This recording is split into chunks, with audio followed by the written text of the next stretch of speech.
Hello बच्चों, कैसे हैं आप लोग? ठीक ठाक? तैयारी चल रही है? Very good. आज हम लोग इस सॉल्यूशन यूनिट का सबसे इम्पॉर्टेंट, खास करके नीट और जेई के लिए जो प्रॉब्लम आता है उसकी बात कर रहा हूं, और वो है abnormal molar mass and went Hoff factor. ध्यान सुनना, abnormal molar mass and went Hoff factor.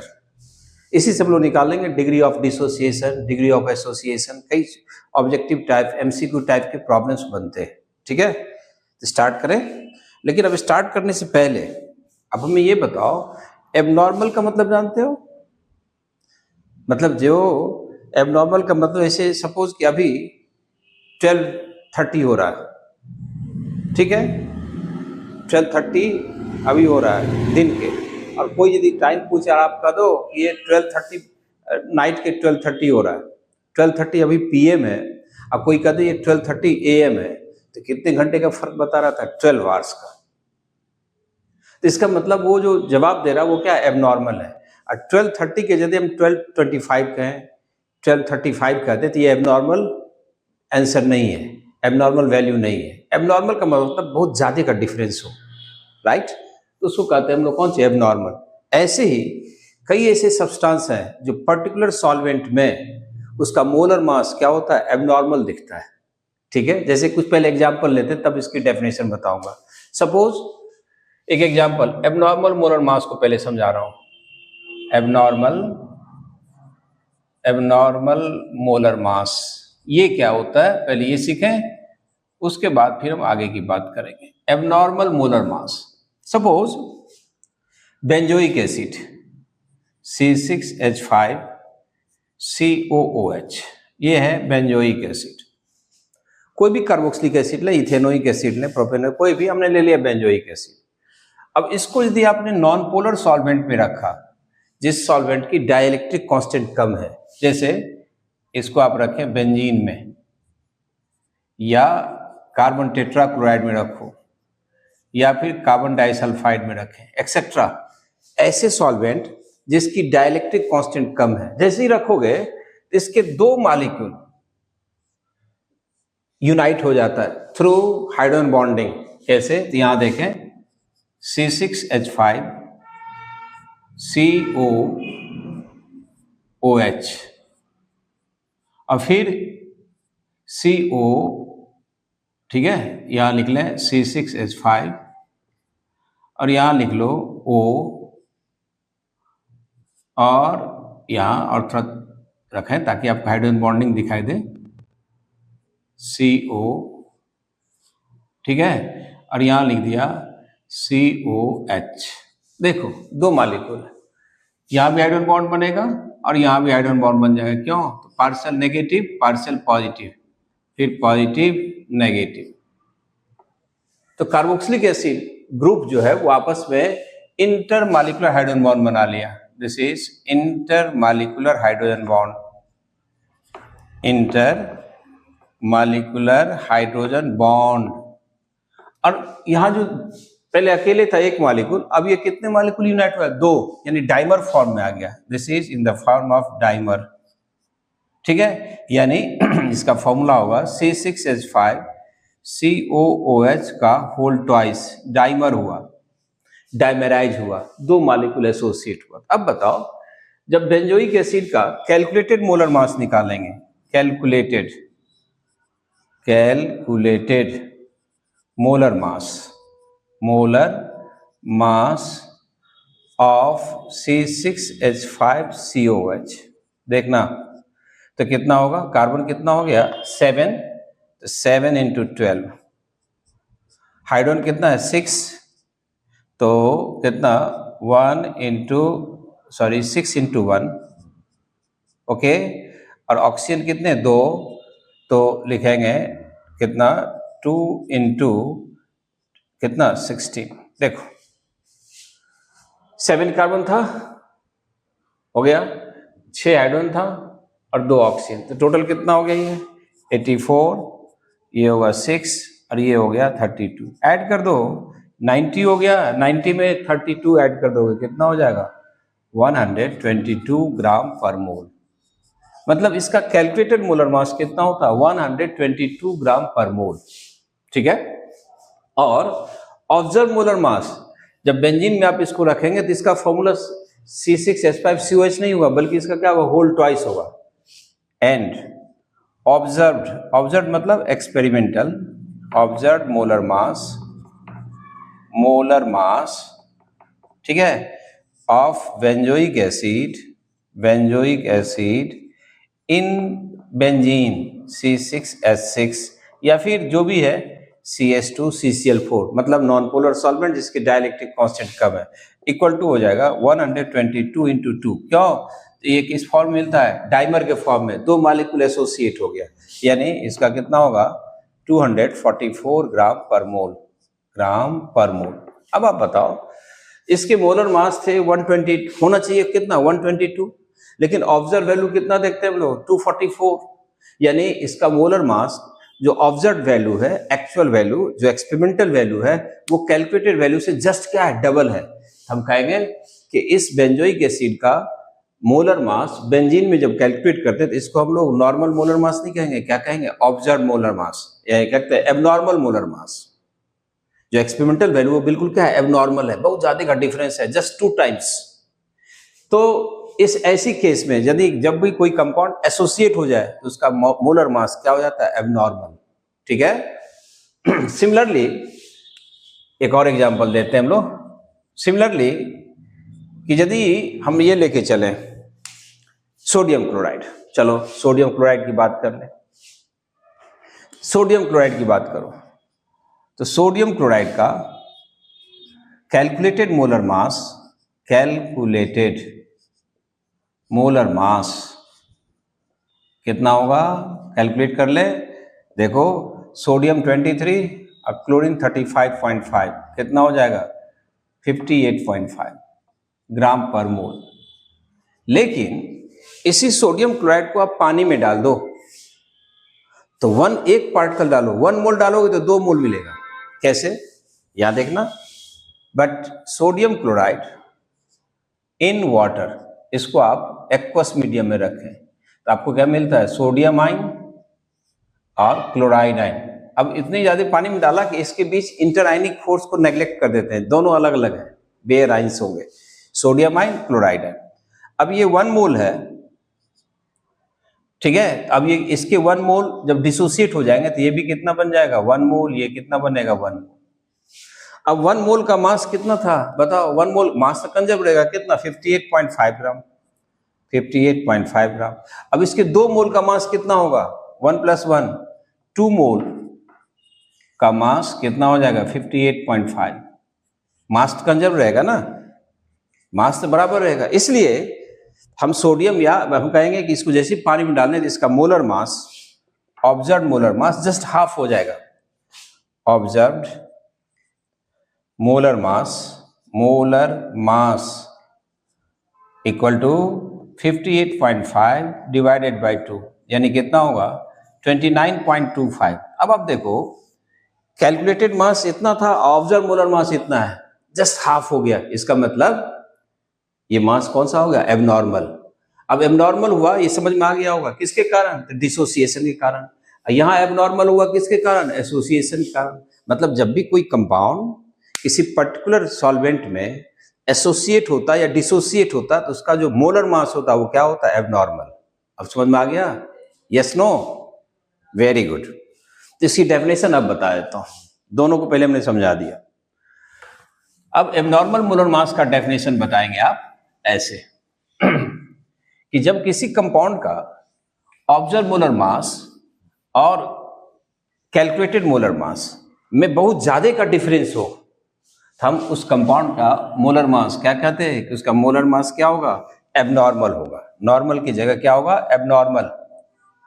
बात समझ में आ रही है सबको? ठीक से समझना कि जब भी किसी कंपाउंड का ऑब्जर्व मोलर मास और कैलकुलेटेड मोलर मास में बहुत ज्यादा का डिफरेंस हो, डिफर अलॉट, ऐसी केस में हम कह देंगे कि उस कंपाउंड का मोलर मास कौन सा चीज होगा? एबनॉर्मल होगा। एबनॉर्मल मोलर मास होगा। तो डेफिनेशन लिख लेते हैं, फिर आगे चलेंगे कि व्हेन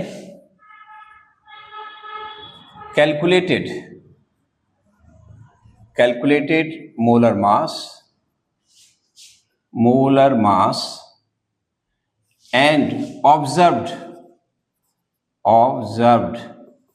का मतलब एक्सपेरिमेंटल, लिख देता हूं एक्सपेरिमेंटल, ठीक है। Molar mass of a compound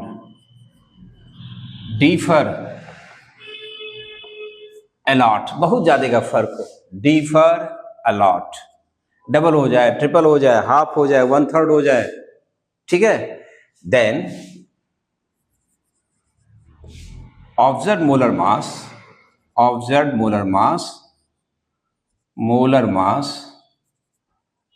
of that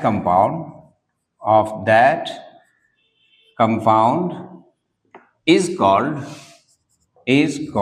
what called abnormal molar mass। अब समझ में आ गया होगा सबको, क्लियरली डेफिनेशन क्लियर समझ में आ गया होगा। यदि वही मान लो कि सोडियम क्लोराइड का होता है कितना 58.5 और उसकी जगह 58.6 हो जाए, 58.2 हो जाए, हम उसको एबनॉर्मल नहीं कहेंगे यहाँ। लेकिन यहाँ क्या देखते हो 58.5 की जगह कितना होता है 29.25। बेंजोइक एसिड का मोलर मास 122 की जगह कितना होता है 244 हो जाता है। मतलब जब भी कोई कंपाउंड एसोसिएट हो जाए या डिसोसिएट हो जाए तो उसका जो ऑब्जर्व मोलर मास होगा वो क्या होगा, एबनॉर्मल होगा। अब समझ में आ गया होगा, ओके। अब इस एबनॉर्मल मोलर मास को और हम क्लियरली पढ़ेंगे। इसी बेसिस पर वेंट ऑफ ने एक फैक्टर बनाया था जिसको कहते हैं वेंट ऑफ फैक्टर, उसकी अब डिस्कशन करेंगे, ठीक है। Let us see van't Hoff factor. इसी ऑब्जर्व मोलर मास और नॉर्मल मोलर मास को कोरिलेट करते हुए हम लोग वेंट ऑफ फैक्टर की जानकारी लेंगे, क्योंकि उसी से हमें निकलेगा degree of dissociation, degree of association and so on, okay. तो चलो देखें कि वेंट ऑफ फैक्टर क्या होता है। So let us see van't Hoff factor, काफी आसान है लेकिन नया है आपके लिए। वेंट ऑफ फैक्टर जिसको स्मॉल आई से डिनोट करते हैं, स्मॉल आई, और कहते हैं कि वेंट ऑफ फैक्टर एक नंबर होता है जो नंबर किसी भी कंपाउंड के नॉर्मल मोलर मास और ऑब्जर्व मोलर मास के रेशियो के बराबर होता है, ठीक है। सो यहां लिख दो इट इज अ नंबर, एक संख्या है, number which is defined as, हम 3 फॉर्मूला बताएंगे। अभी पहला बेसिक फॉर्मूला बता रहा हूं। Defined as the ratio, which is defined as a ratio of normal molar mass and, या 2 लिख लो, to observe molar mass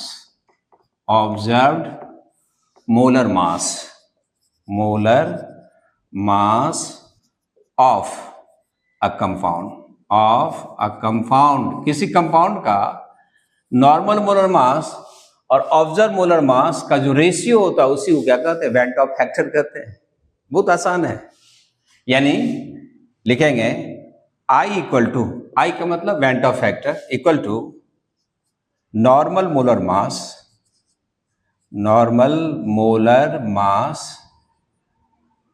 upon observe molar mass. Observe मतलब experimental, observe molar mass, okay. यानी इसको short में आप लिख लें, m का मतलब मोलर मास, n मतलब नॉर्मल, और m मोलर मास, o लिखा मतलब ऑब्जर्व्ड। अब यहां बच्चे गलती करते हैं, तो वो एक आपको ट्रिक्स बता रहा हूं। कई बार उल्टा लिख लेते हैं, ऑब्जर्व अपॉन क्या लिखते हैं, नॉर्मल, गलत हो जाएगा।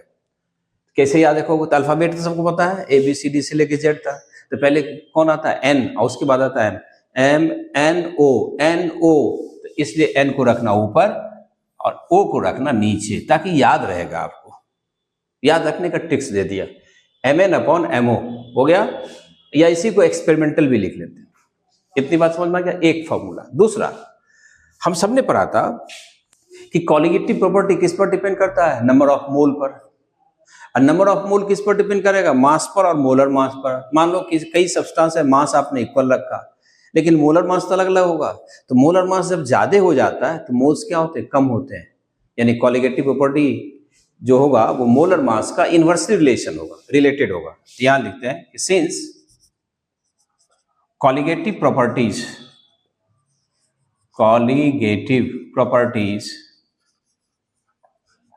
of dilute solution proportional to number of moles किसका? Of solute. जो सॉल्यूट डिजॉल्व है उसके मोल्स के प्रोपोर्शनल होते हैं, मतलब प्रोपोर्शनल टू WB ग्राम में divided by MB molar mass. हो गया? इसका मतलब ये हुआ it is inversely proportional to molar mass. समझना। अब जब मोलर मास के टर्म में हम लोग लिखते हैं वेंट ऑफ फैक्टर, तो क्या लिखते हैं? Normal molar mass upon observe molar mass. और जब आप कॉलीगेटिव प्रॉपर्टी के टर्म में लिखेंगे तो हम क्या लिखेंगे? Observe colligative property upon what? Normal. Just reverse है। कॉलीगेटिव प्रॉपर्टी मोलर मास का इनवर्सली प्रोपोर्शनल होता है। ओके? यदि मास इक्वल रखो डिफरेंट सब्सटेंस का, तब WB यदि इक्वल है तो ये क्या होगा? मोलर मास का इनवर्सली प्रोपोर्शनल होगा। तो अब मोलर मास यहां देखो, जो मोलर मास ऊपर था वो क्या होगा? नीचे आ जाएगा। लिखेंगे 100। याद रखना, पहला फॉर्मूला था ये। दूसरा बता रहा हूं, second, I equal to observed colligative property. Observed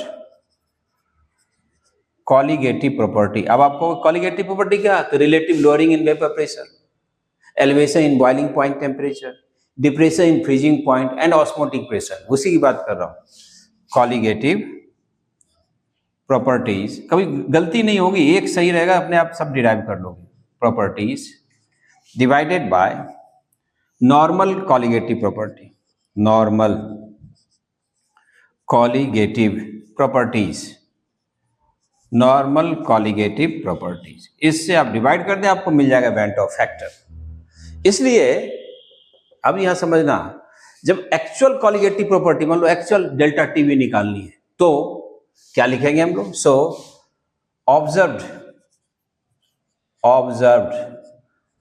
colligative properties, मतलब जो पहले जो फॉर्मूला पढ़ा था उसको मॉडिफाई कर रहा हूं by using the concept of I. ठीक है? वेंट ऑफ फैक्टर को यूज करते हुए अब हम पहले वाले जो फॉर्मूला था delta TB equal to KBM, delta TF equal to KFM, pi equal to CRT, और relative lowering in vapour pressure equal to what? Mole fraction of solute. अब उसको थोड़ा सा मॉडिफाई करेंगे, लेकिन क्यों? इसलिए कि सॉल्यूट या तो एसोसिएट हो रहा है या डिसोसिएट हो रहा है, इस वजह से। So observe colligative properties equal to I से मल्टीप्लाई करो, किस में? तो कैलकुलेटेड, मतलब नॉर्मल, जो भी लिखें कैलकुलेटेड लिखो या नॉर्मल लिखते तो नॉर्मल लिखें। नॉर्मल कॉलीगेटिव प्रॉपर्टीज, ये आपके लिए फाइनल फॉर्मूला होगा। दूसरा डेफिनेशन से एक नया चीज फिर सीखेंगे। ओके? अब हम लोग नोट कर लिया सबने? नहीं तो फिर स्क्रीनशॉट ले लो, साथ साथ चलो। ठीक है, वेरी गुड। चलो देखो जी, अब हम लोग इसी बात को डिस्कस कर लें कॉलीगेटिव प्रॉपर्टी के टर्म में। या सामने में फॉर्मूला रखा हुआ है आपके पास, हमने उसको नहीं मिटाया, देखो ध्यान से। जैसे ऑब्जर्व का मतलब एक्सपेरिमेंटल, इसके एग्जांपल दे रहा हूं। नंबर 1 ए में लिख देता हूं कि ऑब्जर्व्ड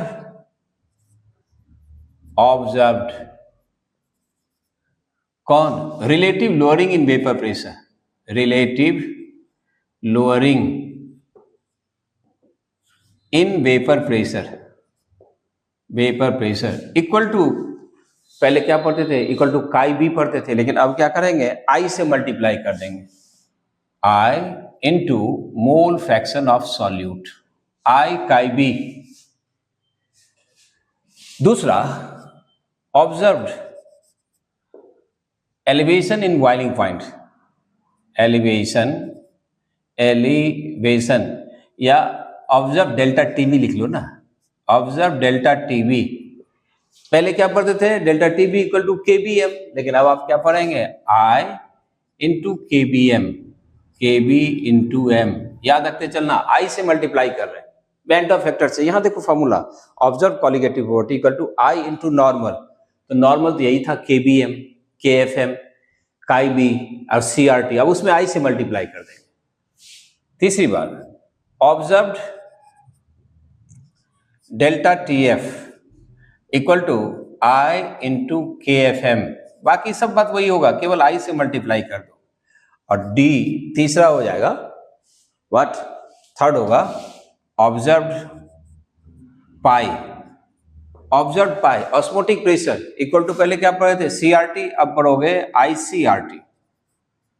तो ये चारों बातें आप हमेशा के लिए याद रखना। अब ये उसमें क्या फर्क है, मान लो कोई सॉल्यूट है जो ना एसोसिएट होता है ना डिसोसिएट होता है, नॉन वोलाटाइल तो है ही, तो तब आई की वैल्यू कितना होगा, 1, यानी पहले वाला फॉर्मूला होगा, रिलेटिव लोडिंग इक्वल टू क्या होगा, काई B, delta TB equal to क्या होगा, केबीएम। यदि आई की वैल्यू 1 हो गया, मतलब ऑब्जर्व मोलर मास और नॉर्मल मोलर मास दोनों क्या इक्वल है, तो ऐसी केस में आई की कोई जरूरत है ही नहीं, आई इक्वल टू कितना होगा, 1। लेकिन यदि कोई कंपाउंड एसोसिएट होता है या डिसोसिएट होता है, तो तब आप ये फॉर्मूला यूज करोगे, तब एक्चुअल वैल्यू निकलेगा किसका, कॉलिगेटिव प्रॉपर्टीज का। बात समझ में आ गई? चलो अब हम थोड़ा और देख लें आई के बारे में। आई की वैल्यू मैग्नीट्यूड हमें बताएगा कि वो कंपाउंड एसोसिएट होता है या डिसोसिएट होता है। मतलब I value predicts the case of association, dissociation और नेदर द टू, दोनों में से कुछ नहीं होगा। ठीक है, तो ये बात भी जान लो अलग से।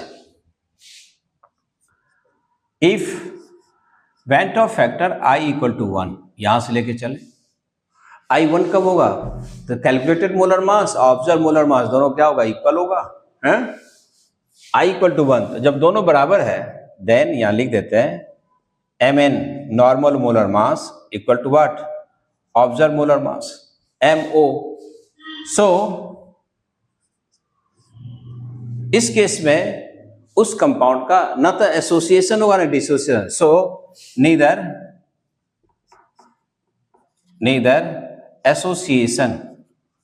एसोसिएशन नॉर डिसोसिएशन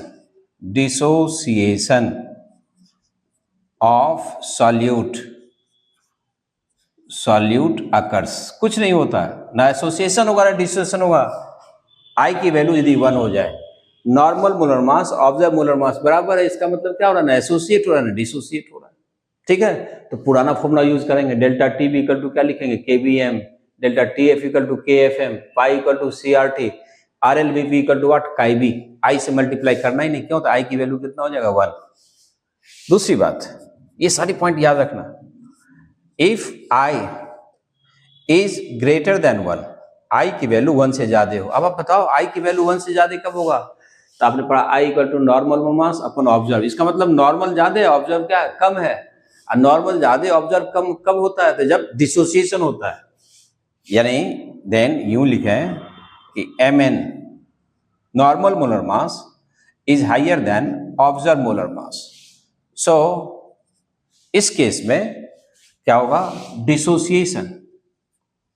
डिसोसिएशन या आयोनाइजेशन, जो भी लिखें, dissociation of solute, this is the case of dissociation, solute occurs. ठीक है, और तीसरी बात, if I equal to lesser than 1, I की वैल्यू 1 से कम हो, 0.5 हो जाए, 0.8 हो जाए, 0.9 हो जाए, 0.2 हो जाए, and so on, lesser than 1, then आप क्या कहेंगे, mn is lesser than mo। Observe molar mass ज्यादा है, अभी देखा था बेंजोइक एसिड में 122, इधर कितना था 244, जस्ट डबल था। तो यहां mo ज्यादा है, mn कम है, ऐसी केस में एसोसिएशन ऑफ सॉल्यूट अकर्स। अब समझ में आ गया पूरा कंप्लीट। इन सभी बात को याद रखना बेटा, जितने टिक मार्क लगाता हूं, दीज आर वेरी इंपॉर्टेंट। इतनी बात समझ में आ गया है। अब आई की एक और डेफिनेशन बता रहा हूँ सर, चूंकि आपको पूरे कंप्लीट नॉलेज होगा तभी जाकर आप नीट या जेईई की प्रॉब्लम को सॉल्व करोगे, एक आध बात पढ़ने से काम नहीं होगा, ठीक है।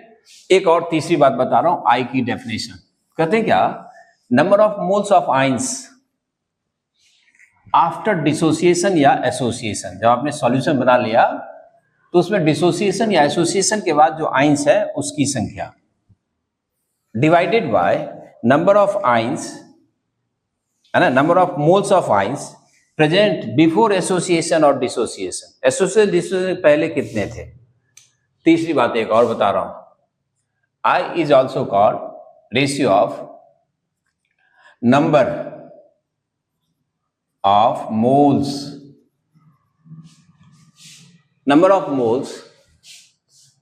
of particles after association या dissociation। एसोसिएशन या डिसोसिएशन के बाद number of moles of particles कितने हैं divided by number of moles of particles, ठीक है, बिफोर एसोसिएशन डिसोसिएशन। जैसे मतलब 1 मोल आपने डाला था किसका, सोडियम क्लोराइड का, तो डालने से पहले कितना मोल था, 1 मोल। जब डाल दिया तो कितना, 2 मोल बन गया, 1 मोल सोडियम 1 मोल क्या हुआ, क्लोराइड, तो 2/1, तो वेंटो फैक्टर कितना हो गया, 2। जब डिसोसिएट हुआ तब, है ना। सो बिफोर एसोसिएशन और डिसोसिएशन, एसोसिएशन या डिसोसिएशन से पहले कितने मोल्स थे, वो मोल नहीं है तो चलो नंबर भी गिन सकते हैं, number of particles before association dissociation divided by after association dissociation divided by number of particles before association और dissociation। अब हमारे पास वेंट ऑफ फैक्टर की जानकारी पूरी हो गई, लेकिन अब इस वेंट ऑफ फैक्टर से, जैसे सोडियम क्लोराइड की बात की थी, 1 मोल से कितना मिल गया, 2, 1 मोल डिसोसिएट हुआ 2 मोल, लेकिन वहां परसेंटेज यदि डिसोसिएशन केवल 90% है तो 2 मोल नहीं बनेगा, ठीक है। यदि हमें परसेंटेज डिसोसिएशन दे दे 100% तब तो चलेगा, लेकिन 100% यदि कोई कंपाउंड एसोसिएट डिसोसिएट नहीं होता तो ऐसे केस में हम लोग ये एसोसिएशन डिसोसिएशन की परसेंटेज कैसे फाइंड आउट करेंगे, ये बात जान लो, ठीक है। कि the concept of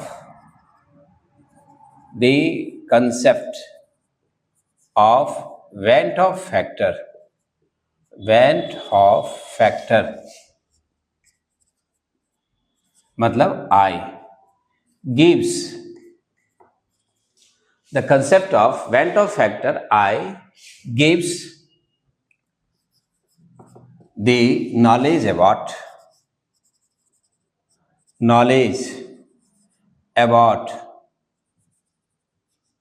degree of dissociation, कितने परसेंट डिसोसिएट होता है, डिसोसिएशन और एसोसिएशन। वेंट ऑफ फैक्टर ये बता देगा आपको कैसे, तो याद रखना। फिर अगला फॉर्मूला इंपॉर्टेंट है, कहते क्या, degree of dissociation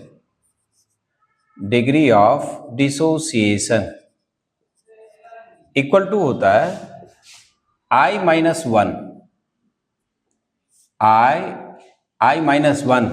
upon N-1। Formula याद रखना, degree of dissociation equal to I-1 upon N-1। जहां N क्या है, तो number of moles of ions particles formed after dissociation. Dissociation के बाद कितने आइंस या पार्टिकल्स बनते हैं, वो here N equal to number of particles, है ना, after dissociation of one molecule of compound. किसी कंपाउंड के 1 मॉलिक्यूल के डिसोसिएशन से कितने पार्टिकल्स बनते हैं, कितने आइंस बनते हैं, या नंबर ऑफ मोल्स लगा दो तो यहां भी लिख देंगे 1 मोल ऑफ कंपाउंड, ठीक है। इससे निकल जाएगा डिग्री ऑफ डिसोसिएशन। इसको हम लोग और ऐसे याद रखना अल्फा ए, अल्फा डी कहते हैं, डी का डिसोसिएशन अल्फा मतलब होता है degree, alpha D equal to I minus one upon N minus one, इस फॉर्मूला को याद रखना। दूसरी बात, डिग्री ऑफ एसोसिएशन, कितना पार्ट उसका एसोसिएट होता है, अभी डिग्री निकालना हो, परसेंटेज करेंगे तो 100 से मल्टीप्लाई कर देंगे, जब परसेंटेज अल्फा डी निकालेंगे तो जो वैल्यू आएगा 100 से मल्टीप्लाई कर दोगे। डिग्री ऑफ एसोसिएशन इक्वल, इसको कहते हैं I minus one upon 1 by M minus one. अब यहां m क्या है, याद रखना formula, here m equal to number of molecules which are associated to form one associated molecule। जैसे डाइमेराइजेशन होगा तो उसमें क्या होता है, दो मॉलिक्यूल आपस में मर्ज होंगे, मिलेंगे, अब बनेगा कितना, 1 मोल, ठीक है। 2 मोल्स एसोसिएट होगा तो 1 मोल बनता है, तो m की वैल्यू कितनी हुई 2, तो यहां लिख देता हूं m equal to number of molecules, लिख लो, मोल्स की जगह मॉलिक्यूल्स लिख लिया, मॉलिक्यूल्स विच आर एसोसिएटेड, जो आपस में जुड़ते हैं, to form one associated molecule. जैसे डाइमेराइजेशन होगा तो दो मॉलिक्यूल जुड़ेगा, for example if dimerization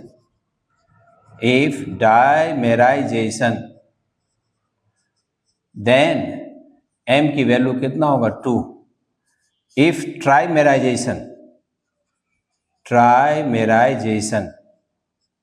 then m की वैल्यू कितनी होगी, m equal to 3। If polymerisation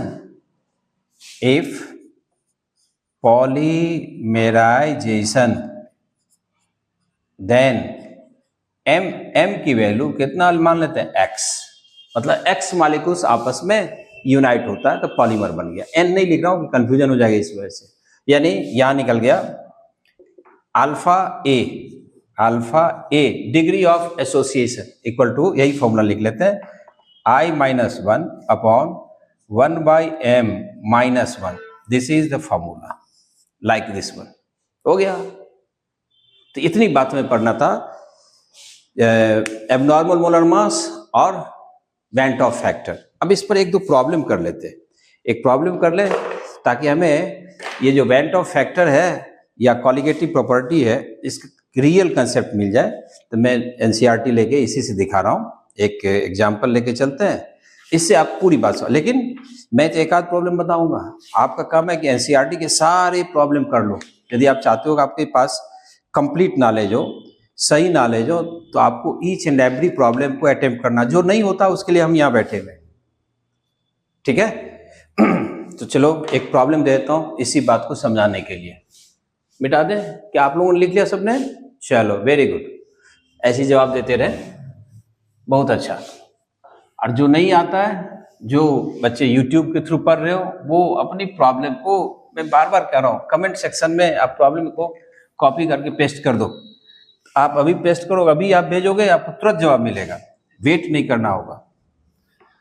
करना तो आपको है, आप घर बैठे पढ़ रहे हो तो थोड़ा तो मेहनत करना होगा। चलो एक प्रॉब्लम दे देता हूँ इसी बात को, किस बात को, went Hoff factor, degree of association, degree of decision और कॉलिगेटिव प्रॉपर्टी, जो भी निकालते हो उसको कैसे, उस पर समझाने के लिए लिखा है। एक एग्जाम्पल के तौर पर एक प्रॉब्लम ले लें। 2 gram of benzoic acid, formula लिखी दूं, C6H5COOH, benzoic acid, dissolved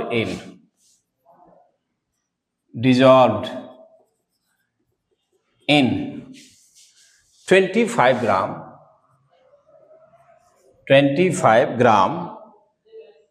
of benzene के 25 ग्राम में 2 ग्राम,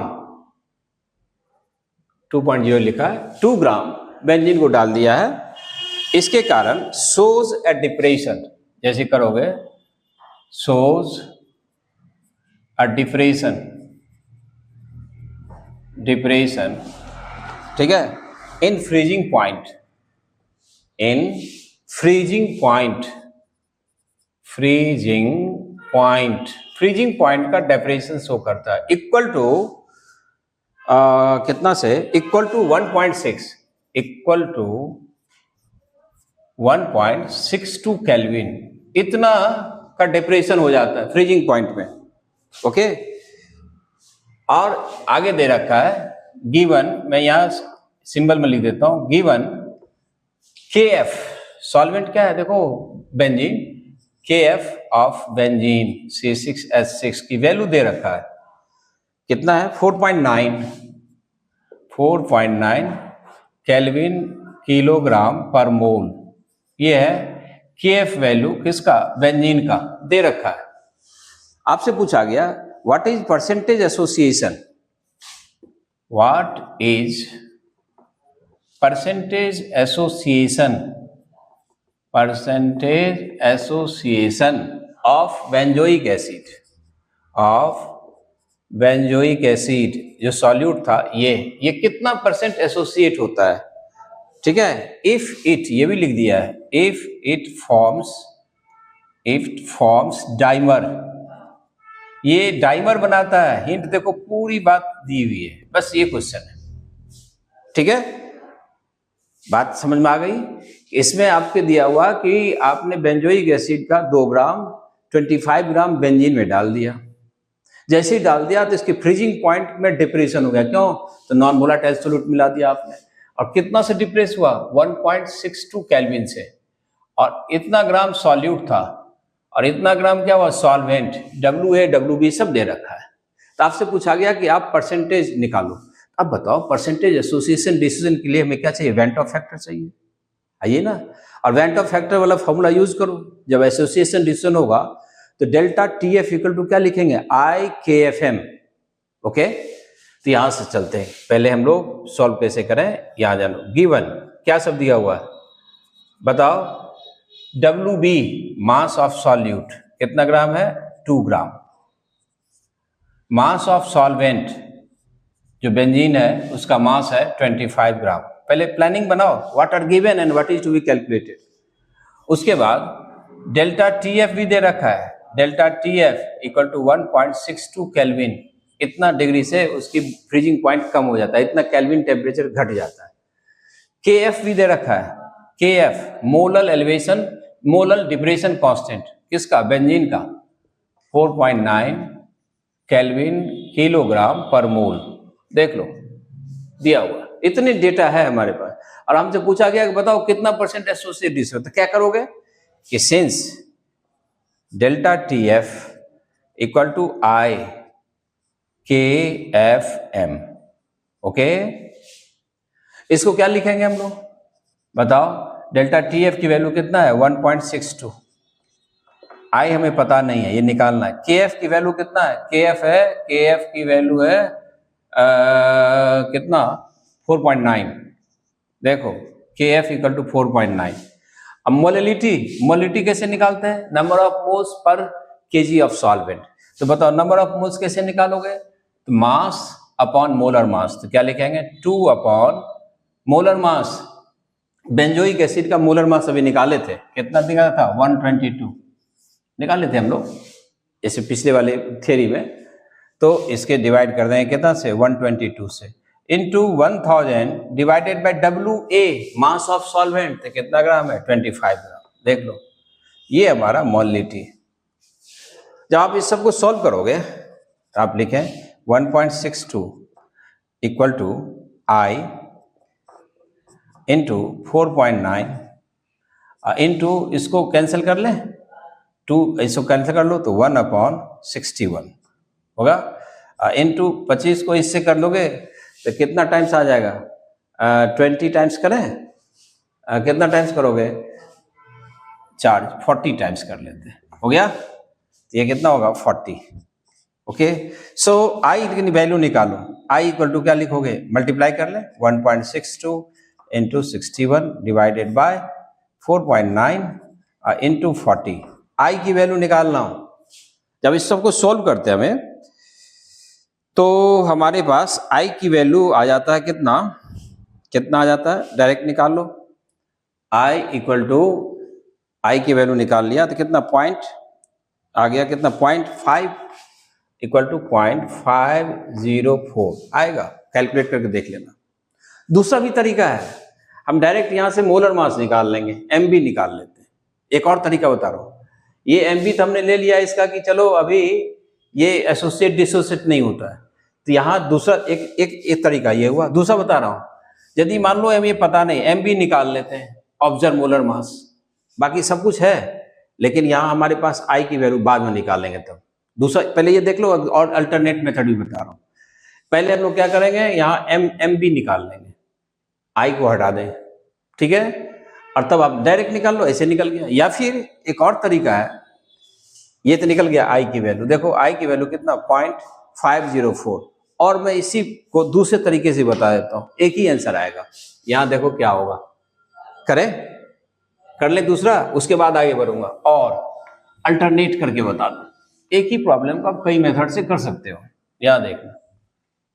और आई की वैल्यू निकालने का तरीका, और delta T F equal to K F M, अभी हम आई की वैल्यू निकालेंगे, पुट करेंगे बाद में, ठीक है। अब ये वैल्यू हमारे पास कितना है, डेल्टा टी एफ है, डेल्टा टी एफ है कितना 1.62, के एफ की वैल्यू है 4.9, और इसकी वैल्यू है 2 अपॉन कितना 122 इंटू 1000 डिवाइडेड बाय 40। लेकिन ये वैल्यू में पता नहीं है, हम निकालेंगे कितना, यहाँ था कितना 25 ग्राम था, सॉल्वेंट है 25, इसलिए एम की वैल्यू निकालेंगे। M equal to 4.9 into 2 into 1000 divided by 1.62 into 25। इसको सॉल्व करो तो ये लगभग 241.98 आता है। अब आप बताओ ये मास कौन सा हो गया, observe, this is observe molar mass. अब कैलकुलेटर मोलर मास कितना होता है 122, so I equal to normal upon observe. अब नॉर्मल कितना है 122 डिवाइडेड बाय ऑब्जर्व कितना हो गया, देखो 241.98, नियर अबाउट 242। यदि ये 244 हो जाता तो हाफ हो जाता 0.5, लेकिन उससे कम है, इसलिए थोड़ा ज्यादा वैल्यू आ गया। कितना आ गया 0.504। दोनों मेथड हमने बता दिया आई निकालने का, ये भी तरीका है। अब आई आ गया, तब अगला काम, लास्ट काम इसका करना है हमें, परसेंटेज एसोसिएशन निकालनी है, कितने परसेंट एसोसिएट हो रहा है, ठीक है। आई की वैल्यू हमने दो तरीके से निकाल दिया, एक बार हमने ऑब्जर्व मोलर मास निकाल लिया, उससे निकल गया, या दूसरा हम डायरेक्ट आई की वैल्यू निकाल ली फॉर्मूला से। अब आपको जो आसान लगे वो करना, ये नहीं कि आप दोनों मेथड कर लेते एग्जाम में, आपको तो आंसर चाहिए, सॉल्यूशन चाहिए, ठीक है। Now alpha A equal to I minus 1 upon M minus 1। अब चूंकि डाइमर हो रहा है, लिखा था तो यहां लिख देता हूं, एम इक्वल टू कितना होगा 2 बिकॉज ऑफ डाइमेराइजेशन,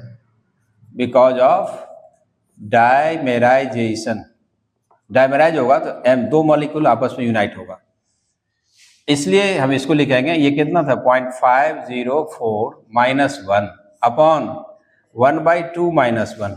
इसको सॉल्व करोगे तो ये कितना हो गया, 1 में से इसको माइनस कर ले तो कितना होगा 0.496, लेकिन ये वैल्यू क्या आ गया माइनस में, देखना, और हाफ का मतलब कितना 0.5, तो ये भी वैल्यू क्या होगा माइनस में कितना 0.5, माइनस माइनस खत्म हो जाएगा, तो यानी इसको लिखेंगे आप 496 डिवाइडेड बाय 500।